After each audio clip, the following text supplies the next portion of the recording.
नमस्कार, आप देख रहे हैं हुंकार 24/7। दक्षिणी दिल्ली के तुगलकाबाद विधानसभा में हम लोग मौजूद हैं और वार्ड टेखंड में हम लोग मौजूद हैं। हमारे साथ अभिषेक बिधूड़ी जी मौजूद हैं, जो कि यहां से पूर्व पार्षद रह चुके हैं। आज हम इनसे कुछ राजनीतिक मुद्दों को लेकर और क्षेत्रीय समस्याओं को लेकर चर्चा करने का प्रयास करेंगे। सर, स्वागत है आपका हुंकार 24/7 में। धन्यवाद जी। अभिषेक जी, 11 महीने आप जब पार्षद रहे थे, उस दौरान जब दिल्ली में आपकी सरकार थी आम आदमी पार्टी की, तो उस दौरान क्या क्या काम आपके द्वारा किए गए थे? बताया जाता है कि स्कूलों पे भी आपने काम किया था, तो क्या क्या काम आपने 11 महीने के अंदर में किया था? जब मैं 11 महीने के लिए निगम पार्षद बना था अपने क्षेत्र से, तो मैंने शिक्षा को लेकर काफ़ी कदम उठाए थे।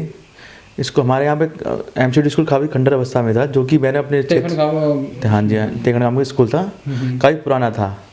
उसका मैंने उद्घाटन किया था जनवरी में। तो आज उसकी बिल्डिंग बन गई, तैयार हो गई, 3 फ्लोर बन गए उसके।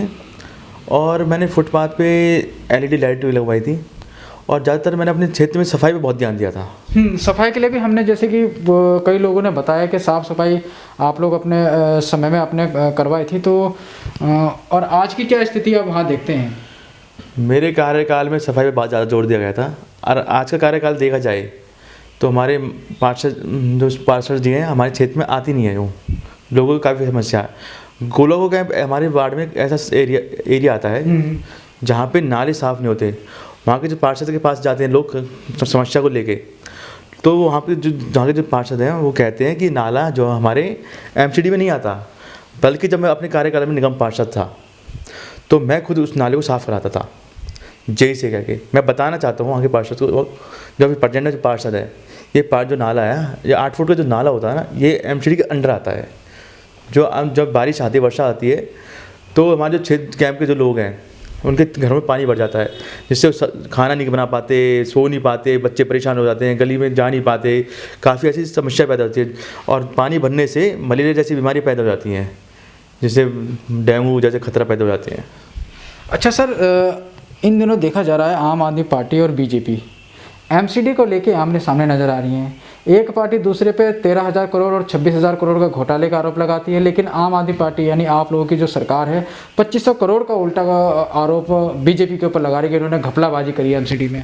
तो क्या कहना चाहेंगे सर? मैं आपको ये बताना चाहता हूँ, हमारे जो दुर्गेश पाठक जी, हमारे बड़े भाई, जो दिल्ली से एमसीडी में प्रभारी हैं, इन्होंने बीजेपी का भंडाफोड़ कर दिया 2,500 करोड़ का। अब बीजेपी वाले चोर हैं, हम कभी चोर ये कह सकते हैं हम चोर हैं? कभी नहीं कह सकता। हमने इन्होंने 2,500 करोड़ का बहुत बड़ा घोटाला किया है।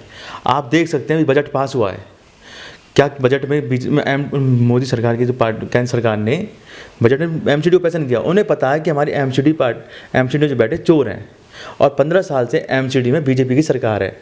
और आप देख लो, जब सैलरी की बात आती है, वो कहते हैं दिल्ली सरकार देगी। दिल्ली सरकार ने ऑलरेडी उनको बजट दे दिया। जब आप देखोगे, मनोज तिवारी ने फेस्टो देखोगे, उसमें मनोज तिवारी ने कहा था, अगर आप हमें एमसीडी में दोबारा भेजोगे। जब उन्होंने अपने एमसीडी के पार्षद की टिकट काट के एमसीडी को वो दिया था, उन्होंने उसमें बताया था, अगर आप हमारे एमसीडी को निगम पार्षद जिता दोगे तो हम डायरेक्ट केंद्र सरकार से पैसे लेंगे। आज वो पैसे कहाँ चले गए? ये तो लेकिन सर, 13,000 करोड़ का घोटाला आप लोगों ने किया है, जो केजरीवाल जी के पास बकाया है एमसीडी के, और 2600 घोटाला दिल्ली जल बोर्ड में आप लोगों ने किया है, ऐसा आरोप भी बीजेपी आप लोगों के ऊपर लगाती है। क्या जवाब है इसका आपके पास? बीजेपी को हमारे पास प्रूफ है, हमने कोई घोटाला नहीं किया। हमें पेपर दिखा रहे हैं। हम तो कहते हैं बीजेपी वाले दिखाओ ना पेपर, क्या हमने 2,500 करोड़ का घोटाला नहीं किया? हमारे पास प्रूफ है इस मैटर में। तो सर, चलते चलते आपसे एक आखिरी सवाल। देखा जा रहा है पूरे दिल्ली की जो बागडोर है, जितने भी आप लोगों ने विधानसभा अध्यक्ष, वार्ड अध्यक्ष, जो आपने नई टीम पूरी बनाई है संगठन को मजबूत करने के लिए, उसमें युवाओं को मौका दिया है। और आप भी सबसे कम उम्र के पार्षद माने जाते हैं और युवा नेता भी हैं आम आदमी पार्टी के। तो क्या लगता है आपको कि जिस तरह से दुर्गेश पाठक जी युवाओं को साथ लेकर चल रहे हैं और जो तजुर्बेकार लोग हैं उनको पीछे कर रखा है, तो ऐसे में नहीं लगता कि एमसीडी चुनाव जो 2022 में आने वाले हैं, ऐसे में कोई दिक्कत परेशानी आप लोगों के सामने आए? जो हमारे दुर्गेश भाई जी हैं, जो कुछ आगे कदम करते हैं, सोच विचार के चलते हैं, हमारे सीनियर हैं, और युवाओं को इसलिए मौका दिया जा रहा है। युवा एक हमारी रीढ़ की हड्डी होती है, वो क्षेत्र में भाग दौड़ कर काम करता है, और हमारी पार्टी में सबको मौका दिया जाता है। और ज़्यादातर जो कार्यकर्ता होते हैं इनको ज़्यादा हमें पार्टी में योगदान दिया जाता है।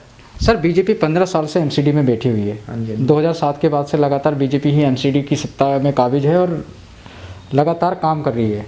तो आम आदमी पार्टी 2017 में आप लोगों को अच्छा प्रदर्शन आपका नहीं रहा दिल्ली में सरकार होने के बावजूद। नहीं लगता आपको कि क्या लगता है आपको कि अब जो चुनाव आएंगे इसमें आप अपनी महत्वपूर्ण भूमिका निभा पाओगे, चुनौती दे पाओगे बीजेपी को? मैं आपको एक बात बता रहा हूँ, आप इस बात को लिख लेना। 2022 में आम आदमी पार्टी की अपनी सरकार रहेगी, तीनों हमारे उसमें। तो अभिषेक जी, जैसे कि अब चुनाव 2022 के आने वाले 1 साल का समय रह गया है, तो अगर पार्टी दोबारा आपको चुनाव लड़वाती है, चुनावी मैदान में भेजती है, तो क्या प्राथमिकता आपकी रहेगी, क्या मुद्दे आपके रहेंगे चुनाव में, कौन सी योजनाएं हैं जो आपने सोच रखी है तेखंड के लिए? मैं आपको बताना चाहता हूँ, पहले मैं तेखंड वार्ड से निगम पार्षद था जी। मेरा जो वार्ड है वो तुगलबाद वार्ड है। 2017 के परिष्करण के बाद हमारा वार्ड पहले विधानसभा में 4 वार्ड थे, जो कि अब 3 वार्ड हो गए। तो अब मेरा जो वार्ड है तुगलबाद वार्ड 93 से है। अगर आम आदमी पार्टी मुझे मौका देती है तो मैं सबसे पहले भ्रष्टाचार को ख़त्म करना चाहता हूँ, जो एमसीडी के अंदर भ्रष्टाचार है। क्योंकि जो गरीब लोग जब लैंटर डालते हैं उनसे लैंटर के पैसे लिए जाते हैं। जो हमारी गरीब माताएं बहनें अपने रोज़गार के लिए रेहड़ी पटरियाँ लगाती हैं, उनसे पैसे लिए जाते हैं। इसको सब ख़त्म करूँगा और मैं अपने क्षेत्र में सबसे ज़्यादा साफ़ सफाई पर भी ध्यान दूँगा, जो कि मच्छर ऐसी बीमारी पैदा ना हो, मलेरिया जैसी, डेंगू पैदा ना हो। क्योंकि हमारे केजरीवाल सरकार, जो हमारे पार्टी के वो हैं हमारी दिल्ली से मुख्यमंत्री हैं, वो क्या करते हैं, हर वीक में 10 डेंगू की व्यवस्था चलाते हैं। ये चीज़ हम एमसीडी में लाएंगे और हम डेंगू को बिल्कुल ख़त्म करेंगे। मैं साफ़ सफाई को लेकर ज़्यादा कदम उठाऊँगा इसमें।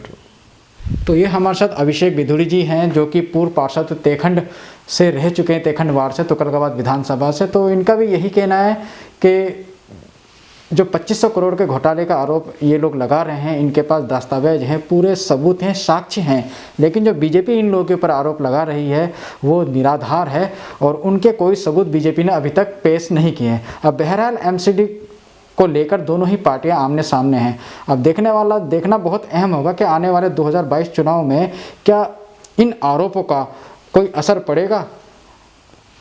वो जानने के लिए आप जुड़े रहिए और देखते रहिए होमगार्ड 24/7 के साथ। नमस्कार।